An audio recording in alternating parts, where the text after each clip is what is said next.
తాకట్లో ఉన్న మీ బంగారాన్ని విడిపించి ఆ రోజు ఆన్లైన్ రేటుకి కొంటాం. Sharma gold company.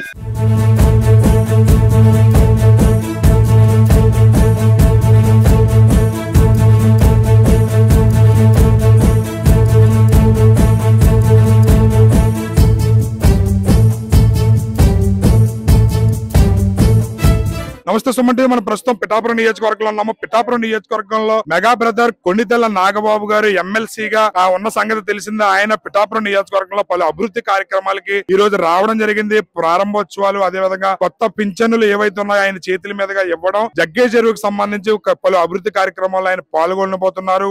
కొద్దిసేపటి క్రితం నాగబాబు గారు రావడం జరిగింది. నాగబాబు గారిని అడిగి తెలుసుకుందాం. సుమన్ టీవీకి సంబంధించి ఈ రోజు నాగబాబు గారిని సంప్రదించబోతుంది. ఎలా ఉంది పిఠాపురం నియోజకవర్గ అభివృద్ధి, పిఠాపురం నియోజకవర్గంలో అభివృద్ధి చూసి ఏమనుకుంటున్నారు ఏంటనేది ఒకసారి ఆయన మాటల్లో అడిగి తెలుసుకునే ప్రయత్నం చేద్దాం. సార్, పిఠాపురంలో ఇంత అభివృద్ధి జరుగుతుంది. సుమారు 300 కోట్ల రూపాయలు ఖర్చు పెట్టి రాష్ట్రంలోనే కాదు దేశంలో ఆదర్శ నియోజకవర్గంగా అభివృద్ధి చేస్తున్నారు. అయినా సరే కొంతమందికి ఎందుకు కనపడట్లేదు అంటారు ఇంత అభివృద్ధి? వాళ్ళకి కళ్ళ కలకలు వచ్చింటాయి, రిపేర్ చేయించుకున్న తర్వాత చూడమని చెప్పి చూసారు కదా. కొణిదెల నాగబాబు గారు పిఠాపురంలో ఇంత అభివృద్ధి జరుగుతున్నా ఎందుకు ఎవరికి కనపడటం లేదు, ఎందుకు విమర్శిస్తున్నారని చెప్పి ఆయన ప్రశ్నిస్తే సుమన్ టీవీ ఆయన వాళ్ళకి కళ్ళగలగేమో కనపడట్లేదు అని చెప్పి చాలా వ్యంగ్యంగా విమర్శించడం జరిగింది. కొణిదెల నాగబాబు గారు పిఠాపురం నియోజకవర్గ పర్యటనకి రావడం జరిగింది. ఆయన పర్యటనలో చాలా ఆసక్తికరంగా మాట్లాడడం జరిగింది, వ్యంగ్యంగా విమర్శించడం జరిగింది.